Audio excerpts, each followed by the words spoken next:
A rainy Saturday with Daniel. Daniel woke up to the sound of rain tapping against his window. It was Saturday, his only day off, and he had big plans. But when he looked outside and saw the grey sky and falling drops, he realized he would have to change them. He got out of bed, stretched, and made a cup of coffee. The smell filled his small apartment. Daniel liked mornings like this, quiet, slow, peaceful. While sipping his coffee, he turned on some jazz music and sat by the window, watching the rain. Originally, he had planned to go for a hike in the nearby forest. He even packed his backpack the night before with water, snacks, and a camera. But now the forest would be muddy and the sky too dark for pictures. Instead, he picked up the book he had started 2 weeks ago, a mystery novel called The Silent Lake. He read for almost an hour, lost in the story.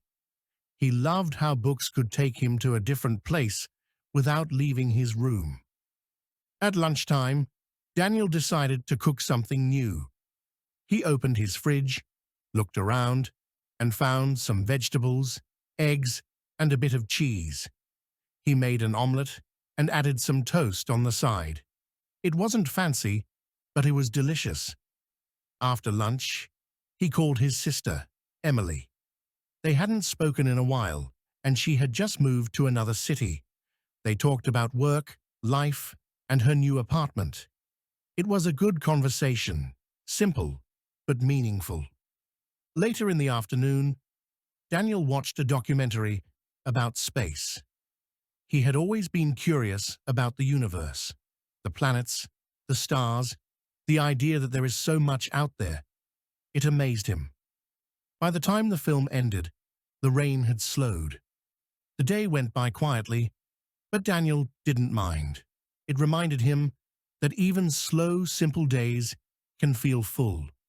He wrote a few notes in his journal before going to bed. Sometimes plans change. And that's okay. Today was peaceful.